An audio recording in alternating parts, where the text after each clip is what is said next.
Welcome to Your Partner in Success Radio, a program that values the potential of knowledge, collaboration, and growth.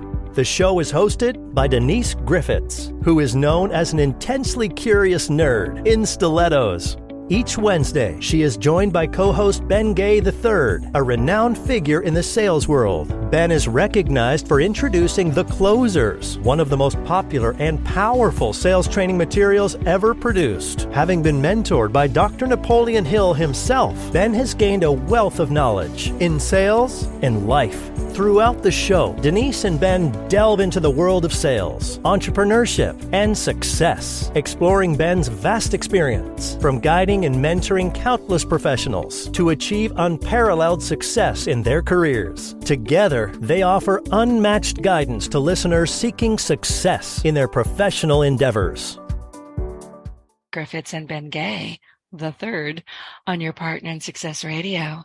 And today we are opening up The Closers Part 2, page 153, which is titled, Just Fly the Plane, Son. Just fly the plane. And you're going to know why that's the title in just a bit.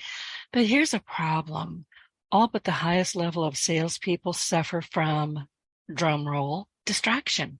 We all do. We're easily distracted. So the focus today is on sales professionals and the art of dealing with those distractions. And Ben is going to delve into the world of master closers, and the intricacies they face in their line of work. Sales situations often involve a multitude of factors, and these factors are occurring simultaneously, many of which are hidden from the salesperson and just beyond their control. So Ben explains the significance of these challenges and how adept salespeople must navigate through them. And it's really all about understanding that successful salespeople need to possess a skill. This is important, the skill to manage these distractions effectively while keeping their objectives in sight. And this involves being attuned to the customer's needs. We've talked about this a lot. Being aware of the various dynamics at play and maintaining control over the sales process despite external influences. In essence, this chapter underscores the importance of adaptability. I can say that word, adaptability. I can say it twice, not three times. Awareness and strategic thinking for sales professionals who aspire to become accomplished sales closers. And by the way, if you don't have, I need to cough. By the way, if you don't have what are widely considered the sales Bibles, the Closers Parts 1 and 2 in your entrepreneurial library, you can order directly from Ben, and he will share that link before we say goodbye for the day. So, Ben, good morning. It's always good to have you with me on Wednesdays. Good morning, Denise. How are you? I'm here, and I'm but I always look, I love doing my podcast. As you know, I broadcast on Mondays and Fridays. Wednesdays is our day. That's when I get to talk with you, and you are, and I've said it 100 times before, I have 5 top favorite people in the world, and you're up there. You're in the top 2, and I'm not telling you who one is. It fluctuates. It depends on what's going on. But you have always, always been one of my favorite people, and I thoroughly enjoy Wednesdays because of you. Well, the feeling is mutual, and as soon as I find out who the other person is in the top 2, I'm going to have him knocked off. I don't need direct competitors. All right, fine. I'll tell you who it is. It's Jim Tunney. Yeah, you've told me before. No, Jim Tunney, he's a fabulous, fabulous man. For those of you who don't know who Jim Tunney is, he's known as the Dean of NFL Referees. And he is one of the smartest, kindest, most wonderful people that I've ever met. And he's 91 years old. He runs circles around me.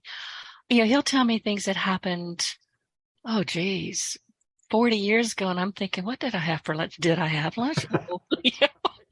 I cannot keep up with him or you. In fact, he was the one that, we're talking about the Hawaii fires right now. And he was the one, he called me, said, are you paying attention to what's going on in Maui? And I said, I don't even know what you're talking about. I don't watch the news or, I'll check in with what's going on at the end of the day, but that's pretty much it.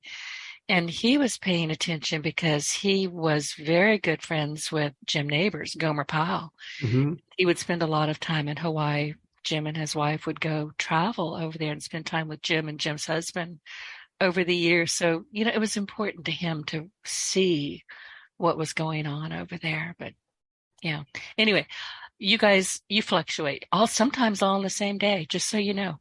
I don't have favorites. Yeah. You just shocked me that Jim is 91.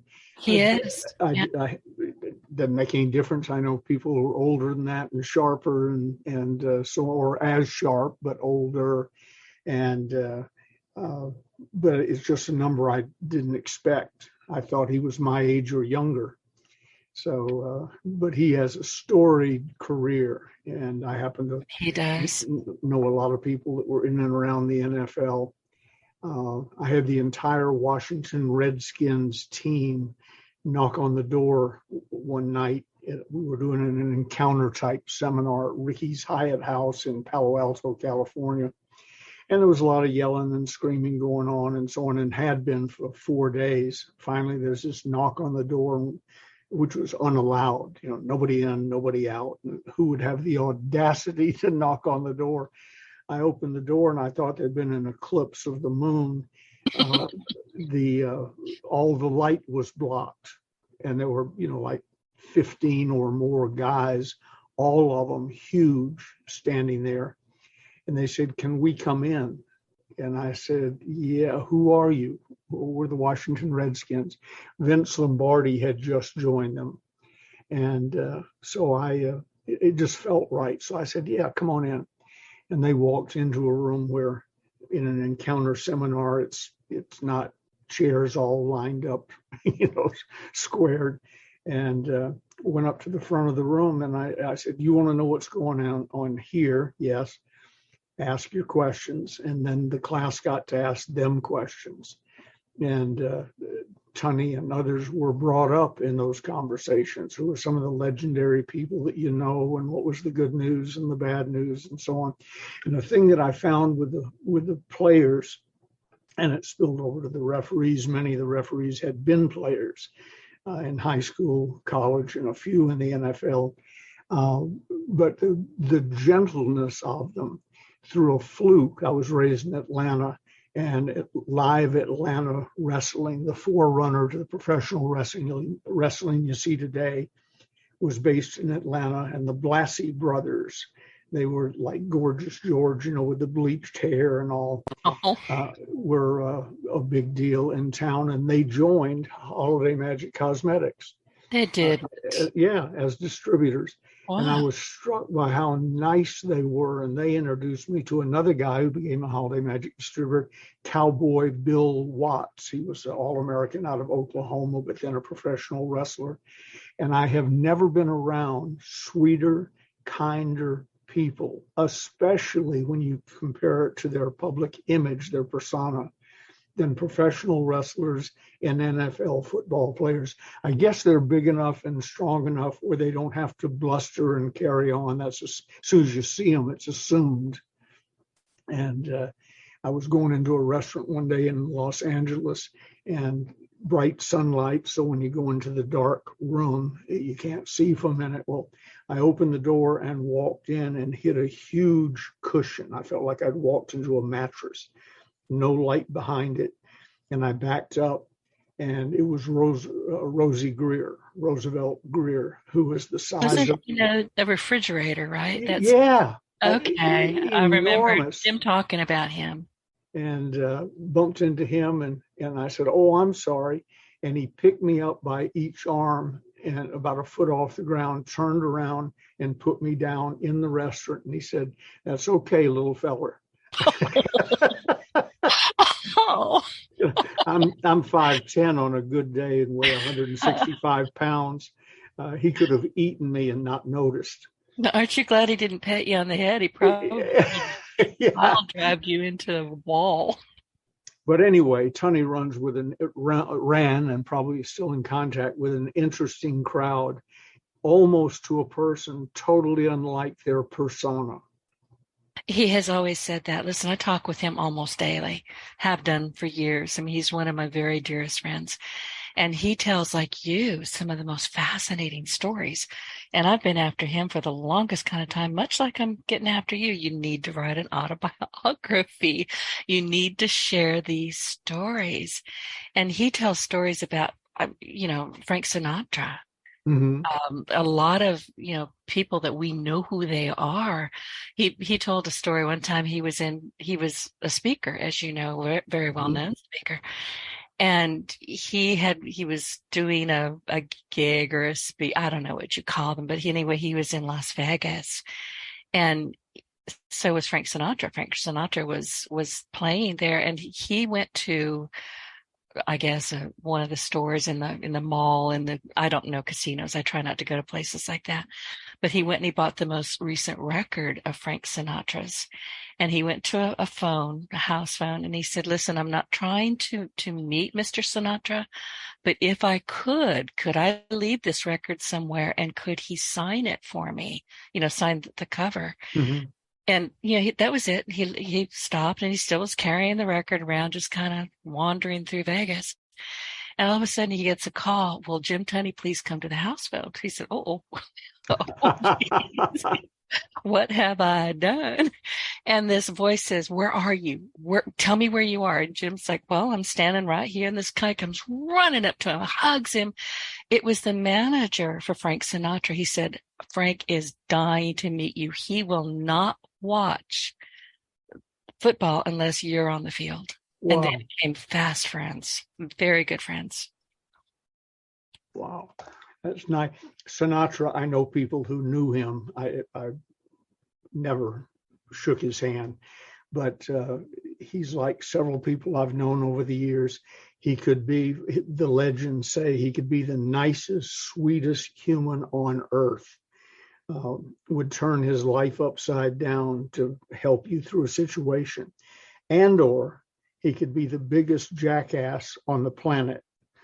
And they said, so you had to sort of pick your day, or more importantly, your situation, because you would love to have Sinatra as a friend. You would hate to have him as an enemy. And the stories are legend. Yeah, legend. Yeah. Yeah.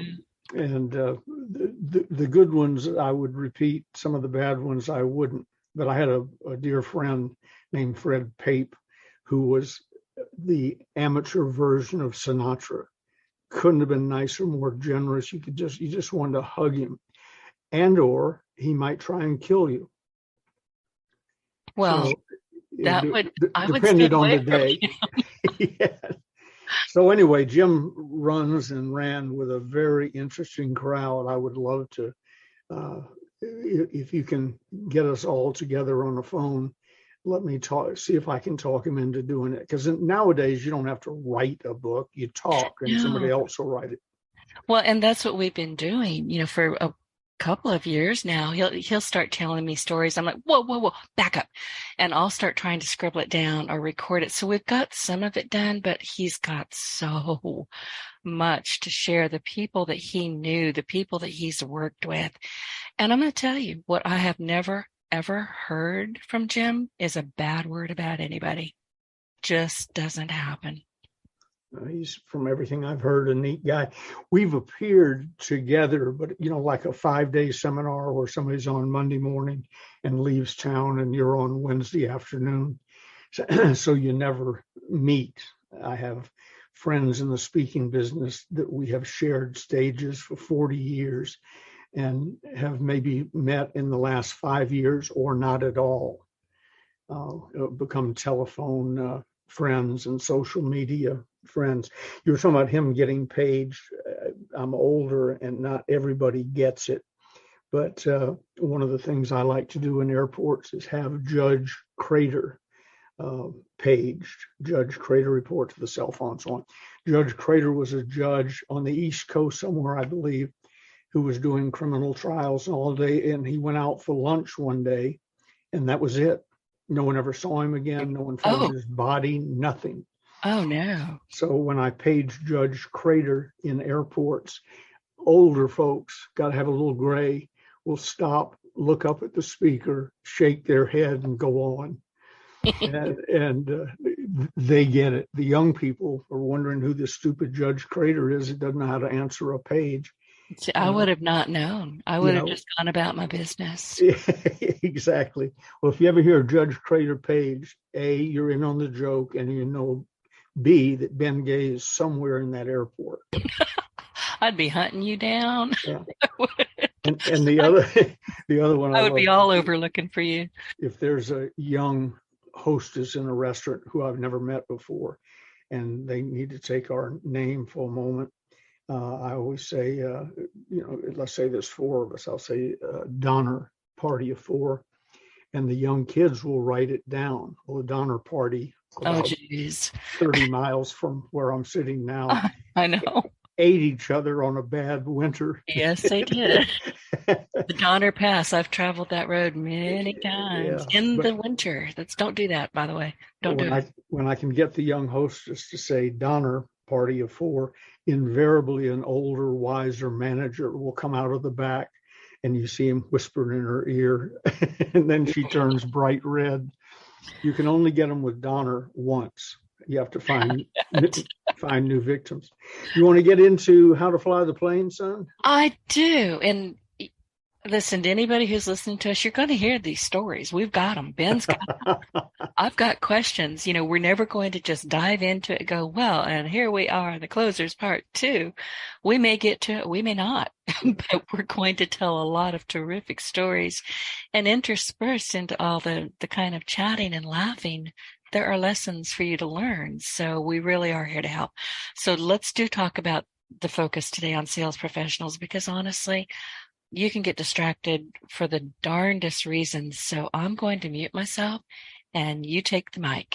All right. Well, don't go too far. I'm right here. All right. The chapter that I'll be referring to today is on page 153 of the Closers Part 2. It's called Just Fly the Plane, son. Just fly the plane. I had a little background in aviation before I moved up to this area and took flying lessons. The owner of Holiday Magic Cosmetics, of which I was president of it and all of its subsidiary companies, got into flying. One of those things where he had too much money, and so he did things that put you in jeopardy. In his case, he wound up flying into the mountain up at our ranch in Clear Lake, California, in a P-51 Mustang, and hit so hard he was identified by teeth and long bones. But prior to that, we bought a Cessna dealership where I, of course, go out and take free lessons. But I was busy running the company, making money to subsidize all of Bill Patrick's hobbies, the 3,500-acre ranch, the Air Force we built, and the big yacht in Sausalito, California, et cetera, et cetera. So I didn't have time, or chose not to take the time to go flying. My wife, she's now passed away, my first wife, Marcia, did, and was in the Powder Puff Derby, Amelia Earhart's invention with a group called the 49ers. And so I was around aviation. I was paying the bills. We had the only flying B-29 in the world at the time, the Fertile Myrtle. That was the plane that dropped Chuck Yeager out of its belly in his X-1 rocket plane, where he broke the sound barrier for the first time. And I got to meet Chuck Yeager because he liked to come over and visit the B-29. And his favorite plane on earth was the P-51, and we had one of those. So it was an interesting time, sort of like Jim Tunney, where you get in the middle, you get in the catbird seat, and you meet Sinatra. If he were not an NFL football player, referee, he wouldn't have met Sinatra. If I hadn't been president of Holiday Magic Cosmetics, I wouldn't have met Dr. Napoleon Hill, Earl Nightingale, and all the people that became my friends and buddies. So there's something to be said about being in the catbird seat.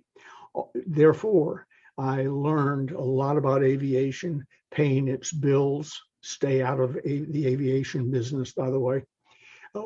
I put a president out there. If you fell on my blacklist, I made you president of Spectrum Air, what I used to call Rectum Air. Ooh. And I would make you president of it and say, turn a profit.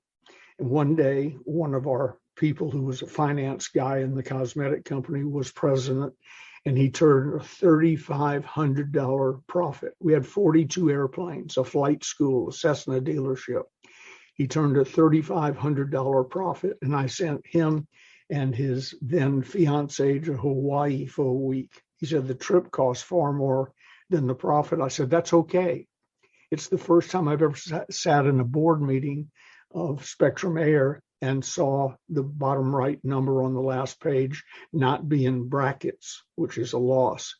So you're a winner, $3,500, but you're a winner. So I leave Marin County, move up to the area we are now in, the gold country area. Gold was discovered 7 miles from where I'm sitting now. Sutter Creek, right? Well, no, Sutter Creek is the other way, but it's right. It's Sutter's Mill. Right.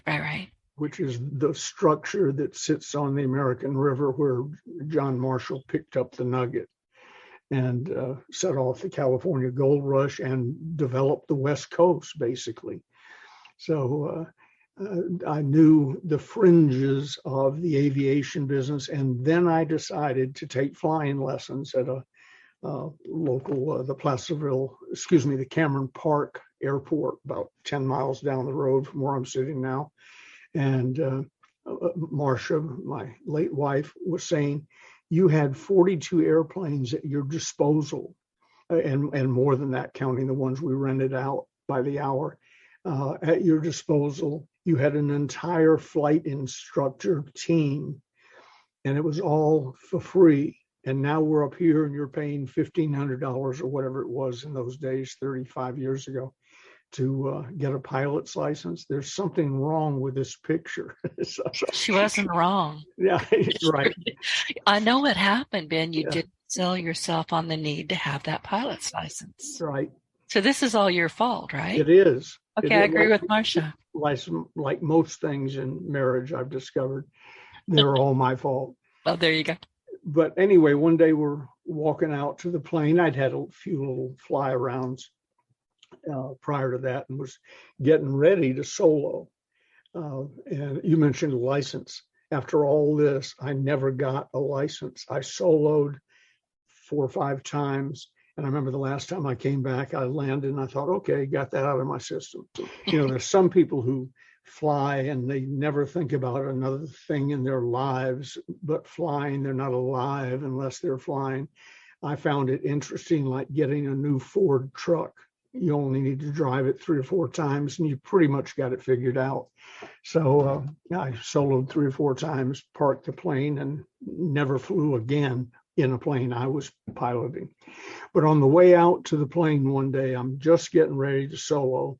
Bob Williams, my flight instructor, said to me, okay, you're going up again. Let me just run some things by you. And among the things he ran by me were in rattlesnake country. I know several people have been bitten by rattlesnakes. I've seen 2 or 3 of them on our property, once on our back porch, and so on. So he said, I'm paraphrasing, but the gist of it was, you're flying along, you're 3,500 feet, and you look down and there's a rattlesnake by your foot. What do you do? And I said something, stomp on its head or do this or do that. I forget all the clever things I came up with. And then I remember one of them was open the door and shoo him out. This is in a Cessna at 3,500 feet. I'm going to open the door and shoo a rattlesnake out with what? I don't know, my hand. But I came up with several ludicrous things because I was focusing on don't get bitten by the rattlesnake. And then he threw 2 or 3 other scenarios at me, all of which I got wrong, because what he was looking for is the title of the chapter. Just fly the plane, son. Just fly the plane. He said, we have snake venom back in the hangar, in the fixed base operation. We can't do anything for you if you get bitten until you land the plane. So fly the plane. Then he gave me examples of the hillsides being littered with the bones of amateur pilots who flew into a hillside while staring at the altimeter, wondering if they were at the right altitude or whatever, instead of flying the plane. And the reason this whole thing is in the sales book, The Closers Part 2, is that salespeople get in those situations all the time. Their job is to, and I'll just cut to the end, to make a sale. It might be to make a contact, to make a friend, to do this, or get a meeting or whatever. But the end result, if you're a salesperson, somewhere down the line is to make the sale, either that day or after another few setup meetings or whatever, make the sale. But they walk in with a prepared presentation, which is fine if they can deliver it well and where it doesn't sound like they're reading, and something goes wrong. It could be a call from the man's wife saying the kid broke his arm at school, or it could be a true objection to the product. And maybe it was one of those, or service, maybe it was one of those objections or situations that the salesperson has been dreading. They wait for the other shoe to drop. If you're selling Rolls Royces, the salesperson's standing where the person can't see the sticker in the window because he wants him sold on the car before he sees that the starter kit's $350,000. So if the guy says, God, I just glimpsed the sticker, that's the snake in the airplane. Oh. It has come off the rails. This is the thing you didn't want to encounter, the thing you may or may not be prepared for, but it's the snake in the airplane. And just fly the plane means to salespeople the same thing. You're there to make a sale. Again, you're in the sales process, whether it's going to be today or next week is immaterial. You're there to make a sale. So make the sale. Stay focused on that. Don't get caught up in the snake is under your seat and now we'll distract ourselves from flying the airplane. John Denver, the singer, rented an airplane from us. And as best they could figure, what happened was the gas gauge didn't read right or something. And in this particular plane, the switch to go to an alternate tank was behind him between two seat backs. And he turned to, as best they can figure, turned to switch to the other tank and got distracted. Maybe it didn't turn right or he wasn't sure it turned. I don't know what happened, but he hit the water fiddling with that switch. He forgot to fly the plane. Right. And I didn't realize that was one of your planes. I remember when he was in that, when he was killed. Yeah. Bill Graham, the great rock and roll promoter that used to do the big shows with Janis Joplin and whoever the popular bands were at the time, rented a helicopter from us. And I don't know a story to go with it, but he was coming in, and I think he had a pilot with him, and flew in too low over the power lines that surrounded Noss Field, the airport we ran for the county, hooked the wheels on the tower, flipped over, everybody in it was killed. Somebody wasn't flying the helicopter. They maybe were concentrating on where they were going to go that night or looking too far ahead at the landing spot or whatever, but they weren't in the moment, in the situation, flying the plane. They lost focus. Yeah. And that's a great way to sum it up, because in selling, I was asked one day in a seminar, what are the three greatest things Dr. Napoleon Hill ever taught you? And God was with me that day. I was able to come up with three. I could have come up with 500 given time, but when someone says, quick, tell me the three most important things, you think, oh, God. But what came up was, number one, integrity in all things. That's what he taught me. Number three was action. Number two was focus. Integrity, focus, take action.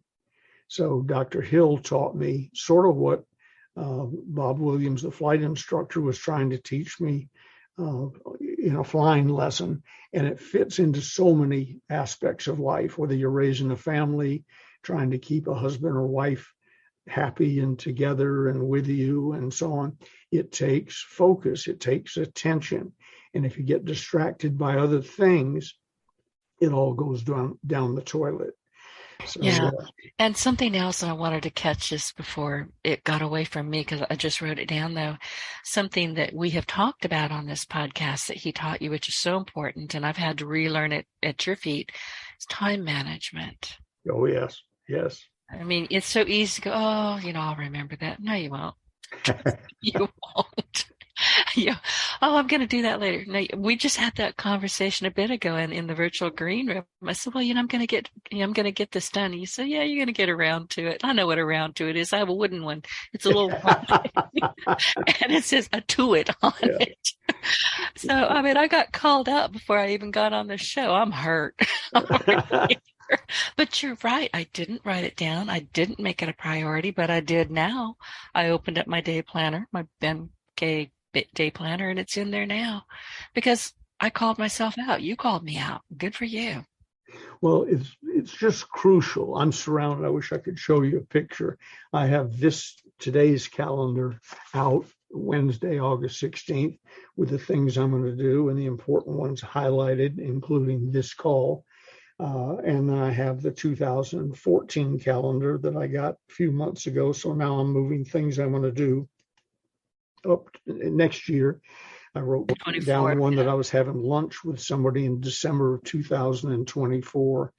Hour to be determined, but it's highlighted, and it's that time, roughly lunch, is blocked out over a year in advance. And that goes back to what Dr. Hill taught me. The one that triggered the comment that triggered it, he said to me, because Dr. Hill had unhappy home lives, to put it gently, 3 or 4 wives, 2 or 3 divorces, 1 annulment, kids not talking to him, and so on. His home life, he said he'd give up everything to have a happy home life, which he never really had. Maybe at the very end he did. I didn't know the last lady. But he said, how are things going at home? He was busy. The reason he brought it up was I had just flown in from somewhere, was going to fly out to somewhere that afternoon, was running around from department to department, who needs me to sign things and so on. And he said, how's the home life going, as busy as you are? And I said, oh, it's great. I just fit it into the nooks and crannies. And he says, oh, we found the problem. I said, what problem? You didn't know there was a problem, I bet. Yeah, exactly. I didn't. A lot of husbands don't. I'm just going to throw that out there. Yeah, maybe some wives, I don't know. But you're probably right. 99.9% of it is the male's fault, or people who identify as males. We're not going there today, are we? So anyway, he said, get your calendar, which he'd already gotten me to get. And he said, where do you go when, what do you do when you take time off? And it was Marcia at the time. And I said, well, where we'd love to go is over to Mendocino, the rugged Northern California coastline. There's just something for me so relaxing. It's my favorite spot in California, is the Mendocino coast. Yep. See the waves hitting those rocks. And it's just unbelievable. Our favorite place is the Heritage or the Little River Inn. I've been going to both of them since I was 6 years old. So they like to kid me I'm their oldest living customer. Nobody else can claim to have been there that long. And at the Little River Inn, we always stay in the same cottage. They built a new, bigger place, but they still have some of the old cottages. I stay in the same cottage that I first stayed in when I was 6 with my mother and father. So I just love that. And Dr. Hill said, how many times you get over there? And I said, well, we'd like to get over there 3 or 4 times. Last year we got over once and, started into the normal song and dance of the busy, self-important young executive. And he said, how many times would you like to go over there? And I said, I think I said 4 times. He says, all right, how long do you go when you go? Well, we like to go where we're there for at least 4 days. He said, good. He said, when do you want to go, this year? We'll pretend like it was January. I really don't remember when the conversation was, but let's say it was January. He said, you want to go this month? And I said, sure. I said, so you leave Wednesday night, stay there Thursday, Friday, Saturday, Sunday, come back Sunday night or Monday morning? I said, yeah. He said, write it on your calendar, block it out, highlight it. That's now locked up. That's sacrosanct. You don't take a speech on those 4 or 5 days. And I said, okay. And he said, we'll tell Marcia when we get home tonight that that's done. Now let's pick out the second weekend. And won't drag you through all of them, but before we were done, we picked out 4 relatively evenly spaced weekends that were now off the table. No matter what happened, I was going to be with her. And towards the end of that, our young son, Ben the fourth, we're going to be together in Mendocino, no matter what. And then we started backing that down. When's date night, Ben? I said, well, I almost live in restaurants, so I've never really blocked out a date night. He said, no, you and your wife together, date night. Nobody else, not a business meeting. No children, no nothing. Yeah. I said, well, I don't know. He said, once a week, I think would be nice. And every 10 days or whatever. So we did a little work, and pretty quick, we had 50 date nights in the calendar. And then special events. He knew the dates of Valentine's, for instance. I didn't. Valentine's, and the day before Valentine's, I wrote in the thing, order the flowers, and so on. So pretty quickly, we blocked out my personal social life with my wife for a year in advance, and we never once violated it. And that was 30 some odd years ago. Gigi and I do that today. We know when we're going, how long we're going, nothing else interferes, etc. And then business-wise, you break down the week the same way. I do a lot of podcasts, this one being the most important one, but I tend to do them. It's not absolute if somebody has a specific thing that's really important to them. But when somebody asks me to be on the podcast, I say, give me 2 or 3 dates on Tuesday, Wednesday, Thursday. Monday, very busy usually. Friday, I'm trying to be done. And so Tuesday, Wednesday, Thursday. I wake up at 4:30 in the morning, but I'm not an early to the office type person. So I want the podcast to start no earlier than 10, and a start time of the last one no later than 3, which goes to 4 or 4:30. And then I'm pretty much free for the evening with family. So those get marked in. And now when I look at it, and the other little secret with that, staying focused, is I don't do a podcast at 10 and another one at 3. I do one at 10 and the next one at 11:30. So they're back to back to back. So I'm not sitting around, I wouldn't be anyway, but I'm not sitting around drumming my fingers, killing 2 hours in between. It's like I have a friend who's a barber, and I frequently would walk in to my appointment and see him sitting there playing with his desk pad, where I'm used his computer pad, where I'm used to walking to a barber shop and seeing someone else in the chair finishing up. And I said, where's your previous customer? Oh, the first one wanted to be here at 8, and then you're here at 1. And No. Exactly. No. I said, no. If the first one, first of all, you decide when the first one is. They'll adjust if they need a haircut. And he did a good job. Everybody wanted to know how they got in on his client list. And then the second one is right up against it. Because if you don't have a third one that day, and of course he usually did, you can go home, go play golf. Exactly. You control your time, and you control your focus. And if anybody's wondering why we're going from time management to focus to sales, there's an easy explanation.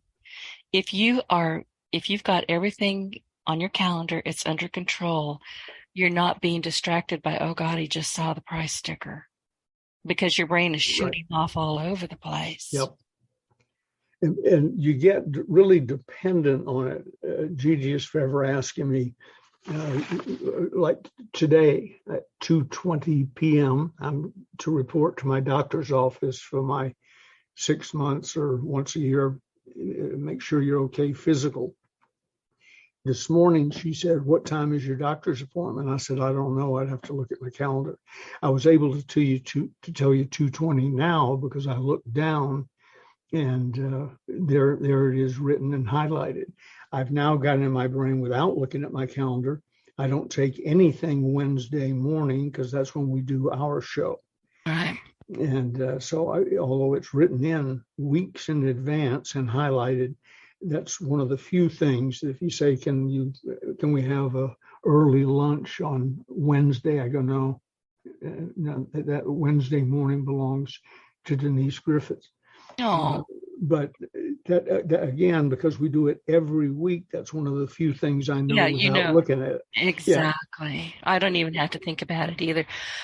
For the first week or two that we did this, I'd say, okay, I got it. I'd have to go look at my calendar. Yeah, like, sure. Today it's been, woohoo, and off I go.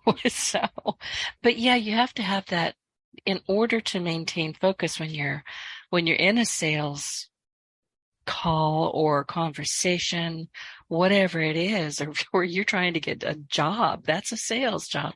You're trying to sell them about you. But if you're thinking, what did I forget? Oh, geez. Do I have to go to the grocery store? Do I have a dentist appointment? Oh, geez. You're not paying attention. You're not focusing, and something important is going to slip right underneath you and knock you to the ground. Absolutely. So the blocking, the focus, fly the plane, the focus, the discipline, etc., works in flying. I go back to flying for just a second.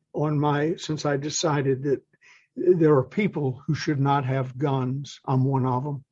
And there are people who shouldn't fly airplanes. I'm one of them. Because my personality, if I had a gun, I would not only not be afraid to shoot a burglar, I might go looking for a burglar. I understand that attitude. Yeah. It's like, why are you beating on my door? You're about to get hurt. I'm not going to just bloody your nose. I'm probably going to aim center. Go. Yes, I got this gun. I'm going to use it. So anyway, the focus really helps zero you in and eradicate other things, and it enables you to say, as I said this morning to Gigi, I don't know when my doctor's appointment is. I know it's not at 10. That's Denise. I know Denise and I will be together for a little over an hour. And if I'm curious, then I will look up. And sure enough, there's Dr. Galang at 2:20. And something beyond that and tomorrow. And I'd love to look back and see a note that I've made and highlighted and so on. And because of where it is in the calendar, know that I made it 6 months ago. Mm-hmm. Because I block out my time. I control my time. I can't control the world, but I can control my world, which is about a 20-foot circle around wherever I'm sitting or standing. In that little environment, I decide who I'm with, what we're talking about, what we're doing, what I will do and not do, and so on. And with Gigi, it's taken about 26 years, but Gigi is actually starting to say no to friends because we work from an office wing in our home. Friends who are retired or whatever think that she doesn't work. I've been there, done that. People, if you're working from home, you've got, can you come to the grocery store with me? No, heck no. Yeah. For starters, I don't go grocery shopping. Walmart brings it to me. But, I had to train people, and there's a sign on my door that says, if you weren't expected or invited, don't knock and don't ring. And I mean it. Yep, exactly. We have a similar sign. We also have a doormat that said, go away, come back with wine. but if you come back with wine, make sure you were invited and expected. For a great example, we don't answer the door. I don't either. I really don't. Yeah, if you're wanted or expected, you got a reservation, invitation, whatever, and the doorbell rings, I'll go find out what it is. That's probably happened twice in the last year. The other day, somebody's at the front door ringing, which is right near our bedroom window. And Gigi said, "Are you curious?" I said, "No." "Did you invite anybody?" "Well, no." "Are you expecting anyone?" "No." I said, "Then I'm not curious." And she said, "So should I turn down the television so they can't hear that we're here?" I said, "I don't care whether they know we're here or not. It's no." But I got Gigi now where she will actually say politely, because she's a sweet lady, to her friends, "No. I'd love to, but no." Or if she agrees to go to a lunch or something, it has to be in town where she can be there in 5 minutes, back in 5 minutes, out of the office for an hour and 15 minutes maybe. Where her friends like to, "Let's drive up to Tahoe. That's 50 miles away, and have lunch." And in the early years, Gigi would say, "Oh, okay," and scrap everything she had planned. She has now learned. I had to take her cheeks in my hand and sort of teach her how to form the word no. Oh, that's my favorite word. I've told you this. My Yeah. mom said I didn't say mama or daddy or dog or cat. She said my first word was no. And she said I said it with complete verve. You said there was no question that no meant no. Still Yeah, does. and no is a complete sentence. Yes, it is. When I was working in and around prisons, San Quentin, there was a lady who was a counselor of something. I don't know what she was. She should have been a prisoner, but she was a counselor. And behind her on her wall, she had a big sign that said, "What part of no don't you understand?" Yep. Because people were always coming in and asking for favors or special this or whatever. And the answer was, by her job description, no. So, And it means no. And going back to the door, half of my front door is glass and, the bottom is wood. And my dog doesn't bark at anybody if they're at the door, but my cats, Hamilton is an ass in particular. He's very tall and he's 20 pounds. He will grab the bottom of that window and he will snarl at whoever's on. I actually got a mail, my new mail lady left a note in the mailbox. She said, "Why does your cat hate me?" I said, "Did you ring the doorbell?" She said, "Oh, yeah." Don't do that. He doesn't. there you go. But the only people who will ignore that as a rule are, take a wild guess, politicians. Oh, yeah. Yeah. And I have been known during the silly season, because I'm mean this way, I will, jack the blinds up so I can see who's coming and going. And they'll come trotting and bouncing up to my covered front porch. And, I can tell they've got their little stuff, their little flyers. And you can tell they're a politician. You can just tell by looking at them. And I'll point to they'll ring on the doorbell, look at me right now, and I'll point to the little sign, and they'll look again. And then at that point, I just gave them a little friendly one finger wave, and I keep on going. They don't ever get in. And one of them I knew, he's like, "Denise, no." I wasn't going to vote for him anyway. We had a guy, and this is odd for a sales trainer. I teach people how to sell. A lot of our clients do door-to-door work. So I teach them some of the ways to get around things, but the main thing is a door hanger. If they need a new roof and you can see it from the street, yeah, a door hanger is ample. You need a roof. That's what we do. Call this number. Right. But one day, some guy is right over our doorbell on a brass plate. It says no soliciting. The doormat says "go away." I haven't yet put up the sign I want to put up. If you don't have an appointment, blah blah blah. Gigi said that's tacky, so there's my next sales project, convincing her it's not such a bad thing. But anyway, this guy comes up, ignores the no soliciting thing, raps on the door, ignores the fact nobody answered, knocks on the door again. And 3 or 4 times, I thought next he's going to think we're not home and kick in the door and rob us. When I watched him go through his struggles, and then finally he went over to the side of the door to a window into the living room. No. Yeah, and started looking in the window. So I called the police, and I said, "We've got a problem here. My wife is in the process of getting dressed, semi-naked. I think she was in her bathrobe, but whatever. And I got a peeping Tom looking in the window. We'll be right there, Mr. Gay. 2 minutes later, woo, guy pulls up, and I knew what he was doing. He was trying to solicit something. And they came up and said, "What's going on?" And he tells them their thing. And so I opened the door and I said, "Excuse me, it says no soliciting, etc. I wouldn't have called you if he'd knocked on the door." But then he started peeking in the windows. And they said, "What do you want us to do with him?" And I said, "Do whatever you do with a peeping Tom." And they cuffed him up and drove away with him. I was never called to testify or anything, so I suspect he spent the night in jail and then was let loose. But word spreads among that slimy little crowd. We didn't have anyone knock on the door for a couple of years. I suspect they all meet in a coffee shop. Oh, you know that house? They carry chalk, kind of like gypsies, or yeah, I don't know what you call them, but there's a little code that they write on your driveway. Yeah. Oh, they will put a code out on the curb. Yeah, well, we don't have curbs, but on the driveway. But mine, I think, says "Leave her alone. She's not nice." And I'm going to give you a reverse sales thing that happened to me not too long ago. I had my Walmart delivery. I like Walmart; they do good deliveries.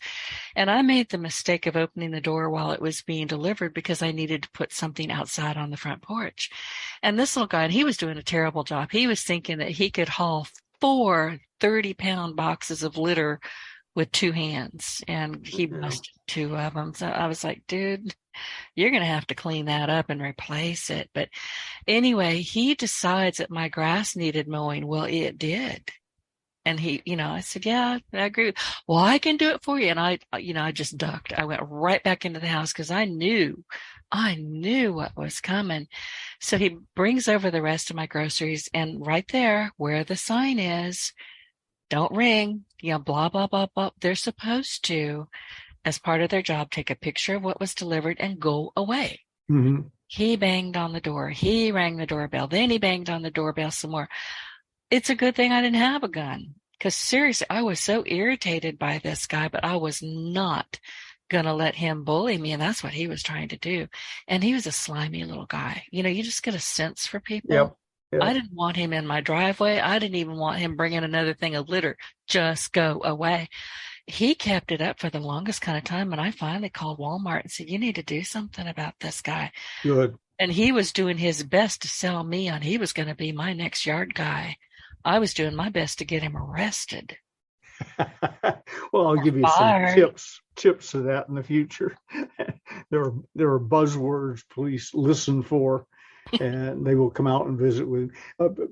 Do whatever you do with a peeping Tom was the last phrase I uttered as they cuffed him, and away he went. He was selling windows, by the way. The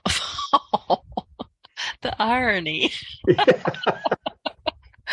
You just never know. I mean, this little guy, he was just bound and determined he was going to make me pay attention to him. And I thought, you will never be in sales. Never. You're pushy. You're obnoxious. You're about the size of a pencil, and I'm supposed to take you seriously that you're going to be doing. He was yelling through the door, "I can do the mulching and I can do this." None of that was needed. I just needed somebody to mow it. And, I can see that you need to have some branches taken down. Well, those are in the backyard. Were you in my backyard? So he got real creepy. Yeah. He got real creepy real fast. That is not how you talk somebody into buying from you or hiring you. Well, as you know, the term I coined many years ago was people buy from people they know, like, trust, and with whom they feel safe. Safe. He violated all 4. Oh, he really did. Yeah. But the thing is, and I remember thinking, I've got to tell Ben that story because this guy really was determined. And all I could think was, what, are you out of drugs? I mean, what's going on here? That's really the first thing that came into my head. I don't know if he was looking for gas money or if he was going to go visit his friendly, medication guy. I don't know what he was going to do, but I couldn't get rid of him quick enough. But that's not what you do. So anyway, we got a little bit aside. So I was reading something in the first chapter of the book. Well, the second second paragraph, you're talking about John Hyde, who was the voice that you would hear on so many cassette programs, Mhm. back in the day. And you said he was a master closer by anybody's standards. But I love this. But he told me even he sometimes likens selling to performing brain surgery in the rear car of a speeding roller coaster standing up. And And I highlighted that and went, yep, that makes perfect sense to me, because you don't know what's going to take your head off. You don't know what you're supposed to be looking for. or where it's coming from. It's like the fires on Maui. Yeah, Everything's fine, and 45 minutes later, your house is gone. right. So you just selling is filled with that. There's another quote in that chapter, as best I recall. It's like flying. Flying is hours of boredom interrupted by moments of stark terror. Again, Donner Pass. Do that during the snow when it's winter. Yeah. You want stark terror? Do that at night. Yeah. So I had started to say earlier in one of my flight lessons where I was teaching myself. I was qualified to solo and fly around, so instructor wasn't supposed to be with me, but he had told me not to do touch and goes. And where you come in, it saves a lot of taxiing around while you're paying by the hour. You touch, you make a landing, and then you apply the throttle and go again. So you get a takeoff and landing all in about 20 seconds. And he said, don't do those. They make sloppy pilots. So I asked him, when are you going to teach me how to do touch and goes? I don't. They make sloppy pilots. So I go out, I take off, I come around the field, and I look down, and he's in his white Jeep driving down the road to go to one of our local eateries where I knew he had breakfast. So I thought, okay, I'm unsupervised. He's gone. So I went around the pattern and came back in to do a touch and go. And I didn't realize, you hear how fast that is, touch and go, almost like it's one word. Right. I landed, did all the things you do when you're going to land, unflared it and cut the throttle and everything. And then when I had all that done, I looked up and pushed the throttle to go. Instead of touch and go, it was touch, read a magazine, go. And by the time I said go, I was too far down the runway to stop. And there was a mountain, a hill, but we're up in mountainous country, a hill in front of me filling the entire windscreen. And I'm now, at the moment I saw that, I hear the tires hit gravel. I'm off the end of the runway. I'm in the overrun area. I'm off the tarmac. But I remembered, back to focus, I remember Bob telling me, this plane, keep an eye on the speed, because this plane will not fly unless it's 72 either miles an hour or knots. I forget, but it had a needle. And if it was under 72, the plane will not fly.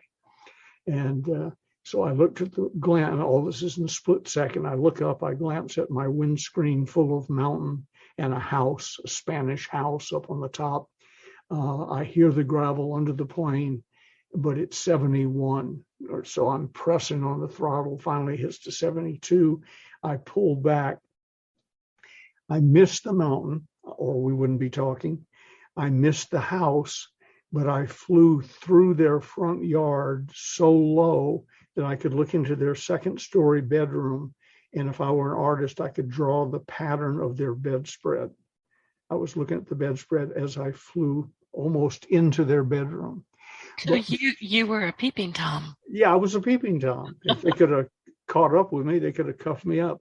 But it was focus in my head.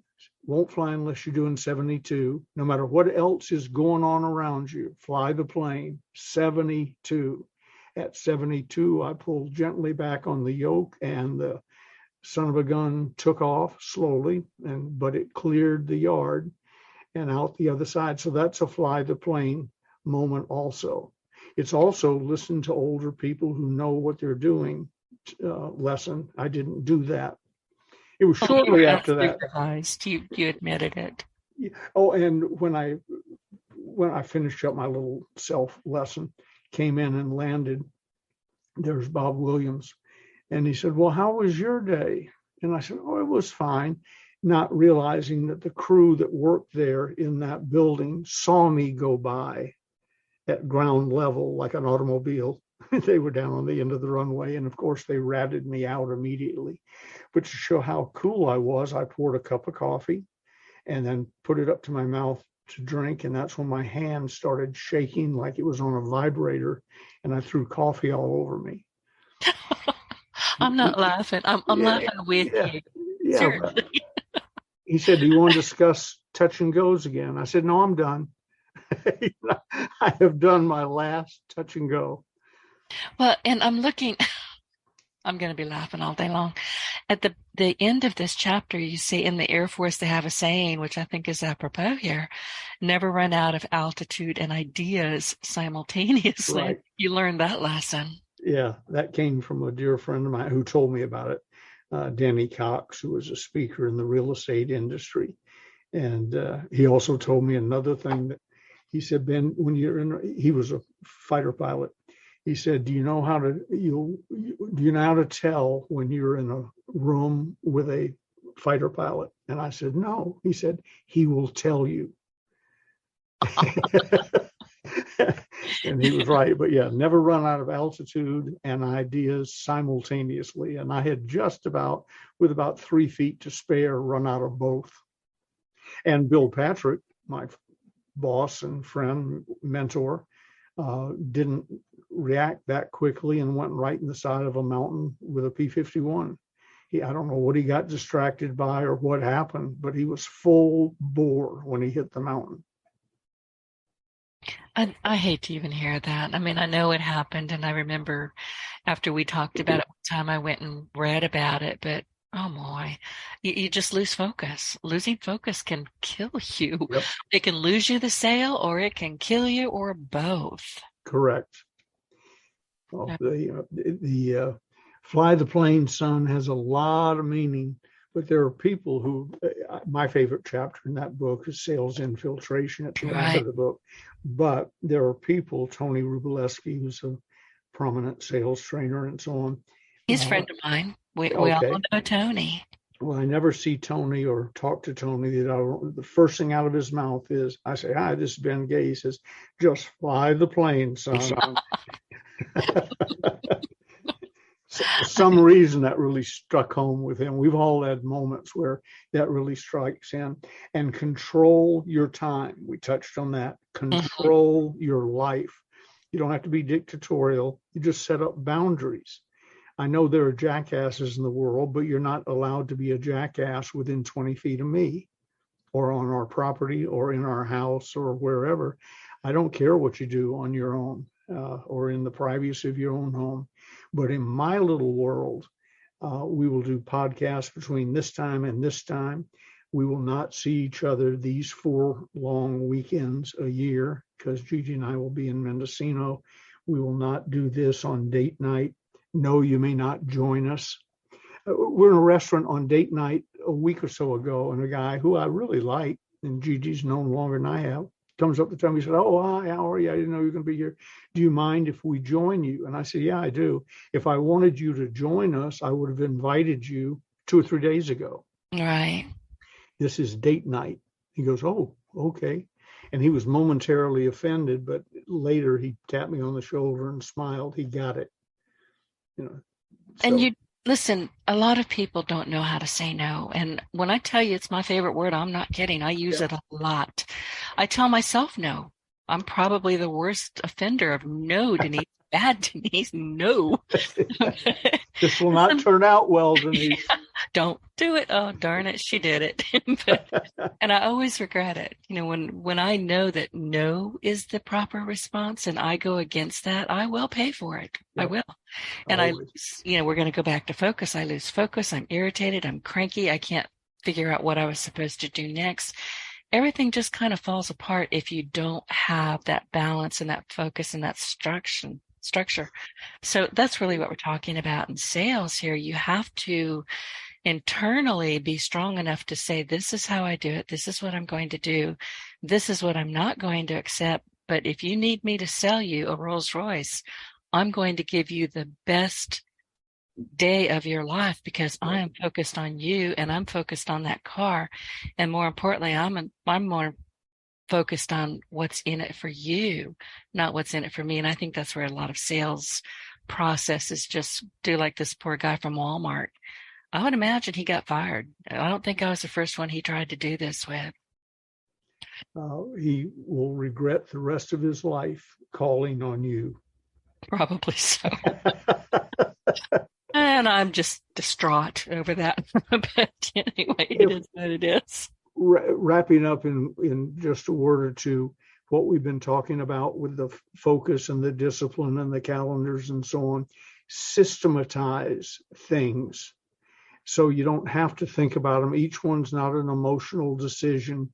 It's in the system. And it can be the most petty little things. But there's things you do on Wednesdays or things you do on at 9 o'clock at night or whatever. Systematize everything. And one of the biggest laughs I ever got, you may want to edit this out, but it's not that bad. I was doing you schedule your day, you train the people around you how to treat you and how to behave and so on. And so if you call a sales meeting at 8 o'clock in the morning, lock the door at 8:01, and they don't get in.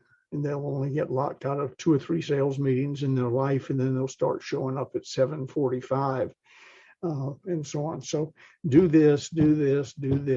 I'm telling this crowd, and some guy finally, I was talking about systemization, locking the door, making sure people understand when you say 8 o'clock in the morning, you mean 8 o'clock in the morning, or on Lombardi time, you mean 7:45 when you say 8, and so on. He said, do you schedule everything? And I said, just about. He said, do you schedule time to make love to your wife? And I said, well, yeah, of course, there are nights, days, mornings, whatever, that's scheduled. He said, what if she's late? And without thinking, I said, I start without her. And that was the biggest laugh I've ever got in front of a crowd per person. And I got to enjoy it with them because I didn't know what I was going to say. I was in one of those alliterations, if they're late to the sales meeting, start without them. What if so-and-so, start without them, blah, blah, blah. What if your wife's late? Start without her. Okay, now I can't work for the rest of the day. I'm ruined. I'm just done. But when that one came out, I thought of you this morning. I was reading something somebody had posted, and it said, do you know that little voice inside you that says, don't say that next sentence? Yeah, I don't have that voice. Yeah, exactly. Next sentence. I don't have one of those. And as soon as I read that, A, I laughed, and B, I thought of you and me, because neither one of us has it. No filters. And I warn people, listen, I'm an introvert. That doesn't mean I'm shy, and I don't have any filters. So don't ask me anything you really don't want the answer to, because I'll tell you. And you may not like it. I'm warning you right now. Well, listen, before we've got, just a couple minutes. Where can people find more about your mentoring program, and tell people where they can get the sales Bibles, the closers? Mentoring program, just shoot me an email and say something that makes me understand you're interested in that. And I will send you a letter that describes how it works and so on, and financing if you need it and so on. And my email is B as in Ben, F as in Frank, G as in Gay, 3. That's the number 3. So BFG3 at DirectCon, DIRECTCON, short for Direct Connect, .net. Send me an email. Say something about mentoring. Give me a clue.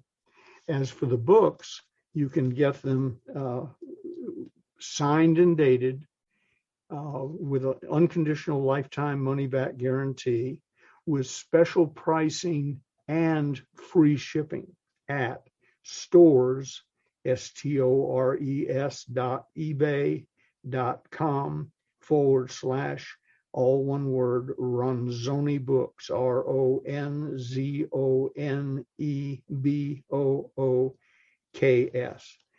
In by 2 p.m., they go out the same day, Monday through Saturday, Pacific time. So you'll get them real quick, and then you'll have the hymnal that Denise and I teach out of as we go along. Get at least Closers Parts 1 and 2, but when you go to that site, you'll see several books, all of which I either wrote, published, edited, and endorse. And we'd love to have you be part of the family. Now, how do they find out about mentoring with you, young lady? I actually have something to say. And I posted this on Facebook and LinkedIn last night. And the question is, do you want to be the podcast guest, not the host, the guest that everybody's clamoring to have on their show? Listen, there's a lot of people who can teach you, for better or worse, how to be a host. When I started, there was maybe 9 other people in the arena. Now there's hundreds of thousands of podcasts out there, and everybody's saying, I can teach you how to do that, blah, blah, blah, blah. But nobody seems to be talking about how do you show up as a highly sought after, high value guest. So I'm here to tell you how to do that. And I've been podcasting, like I said, for 15 years, and I know a bit about what makes a guest shine and how to get invited back again and again. And then I will introduce you to other well-known podcasters as well. So shoot me a PM on Facebook or LinkedIn, or drop me an email at support@yourofficeontheweb.com. That's my primary website, support@yourofficeontheweb.com. And I will help you get your voice heard. And that is crucial in the drip marketing world. The more you can get out there and just be heard. And I'm forever getting things, Denise, where are you still offering that special? Well, what special? Well, you were on a radio program with Phil and the Bruce Norris or somebody. Well, I was on Bruce Norris's show 20 years ago, his radio program, when we first met each other. I still, not a bunch, but I still get 3-4 calls a month off that show from 20 years ago. And since then, I've been on hundreds of podcasts, this one being the most important in my life because of my respect for you. Well, it's my respect for you, and you draw my kind of people. But it's the cumulative effect. It's like a snowpack. If you can get on and immortalized on 15 or 20 podcasts, you'll start noticing a significant difference in your business. And then that's the ones you'll notice. Then there's things going on that you don't know about. Somebody calls and says, I heard about you. They don't say, I heard about you on a podcast on December 11th or whatever. It's just you've become part of the wallpaper of the sales world if you're in selling. And so I just it's can't. Marketing. Yeah, it's marketing 101 these days. If you can't get your voice heard, you're right. Standing still. Truly, you are.